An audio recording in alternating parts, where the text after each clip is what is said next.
Hello, hey, hey, human alive. Alors aujourd'hui, un petit peu en huis clos, nous avons vu que l'humain est dédié à exister, fonctionner, créer, se comporter de façon optimale parce qu'il veut être producteur de sensitif et moteur. Sensitif, c'est-à-dire être capable de donner plaisir, satisfaction, appréciation pour réussir à avoir du succès et surtout se dépasser pour être fier de lui et Yahoo victorieux. Alors, comment on peut observer un humain? Il veut se loger, se nourrir, se reproduire et bien entendu être avec du sens pour les autres, dans son unicité. Ben, on va lui poser des questions, on va l'écouter, parler de lui pour découvrir ce qu'il est, qui il est. Je vous jure que cette question terrorise la plupart des personnes. Qui suis-je? Qui suis-je? Qui suis-je? Qui suis-je?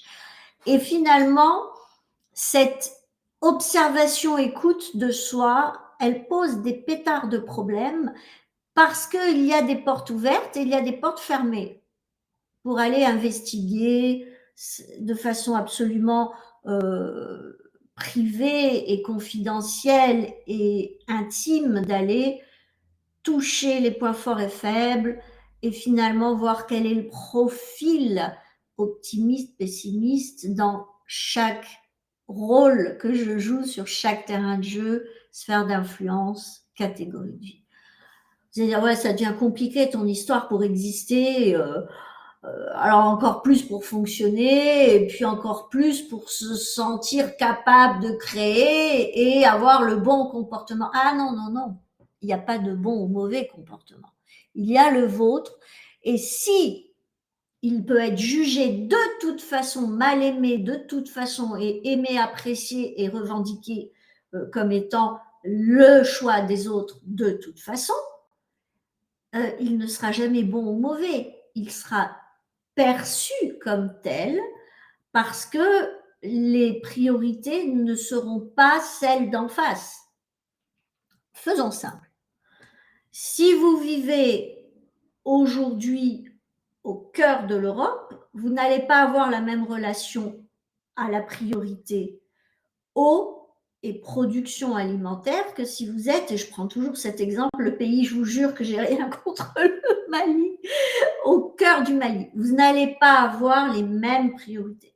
Donc, quand vous allez être qui vous êtes, c'est-à-dire optimiste ou pessimiste, vous pouvez très bien arriver avec une idée incongrue et trouver des gens qui vont vous écouter parce que vous êtes un être solaire et que vous êtes capable de embarquer avec vous dans un voyage, dans une expérience, des gens, et puis à un moment donné, ils vont dire, bon, ok, mais tu vois, tu n'es pas au bon endroit. Ok, ça c'est le meilleur des cas.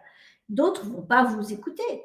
Et d'autres vont vous rejeter pour ça. Pourquoi? Parce qu'ils sont en pleine conscience que leur priorité, c'est avoir de l'eau, pouvoir se protéger de la chaleur, pouvoir continuer à produire des sources d'aliments et ou de pouvoir produire pour d'autres pays pour arriver avec une valeur supérieure à celle d'une production locale. Et donc, ces personnes-là ont autre chose à fiche que de vous écouter. Alors, pourquoi? Bien parce que vous avez vos priorités qui sont forcément impactées par le milieu, l'épigénétique, la nature d'existence que vous avez et les fonctionnements que vous avez en place comme étant naturels et de bonnes normes pour vous. Quand je dis de bonnes normes, je veux dire de bonne à loi, c'est logique, c'est cohérent. Alors forcément, bah, vous allez avoir ce différentiel qui est toujours un vecteur d'antagonisme où les gens vont se dire excuse-moi, mais là tu parles, tu es complètement à côté de la plaque, quoi. Ils n'ont pas envie d'entrer en conflit parce qu'ils sentent que vous n'allez pas adhérer, vous êtes là avec votre univers. Et pourquoi je parle de ça? Eh bien parce qu'en réalité, il faut comprendre que ce qui va vous définir comme personne, c'est d'où vous venez, où est-ce que vous existez, comment vous fonctionnez, pourquoi vous fonctionnez de cette façon-là, qu'est-ce que vous êtes capable de créer, et en créant cela, qu'est-ce que finalement vous allez avoir envie de faire, construire.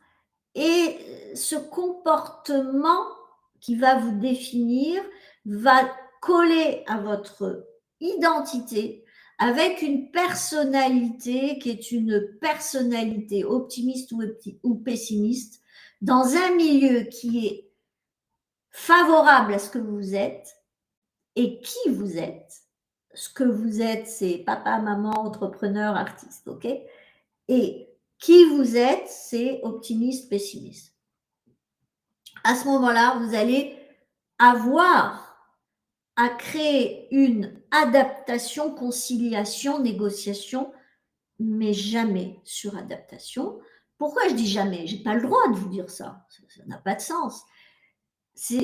Je veux dire que c'est un signal qui devra vous alerter pour vous dire aïe Brigitte, aïe tu forces, aïe t'es plus toi. Tu embêtes le leader que tu es avec cette façon de fonctionner.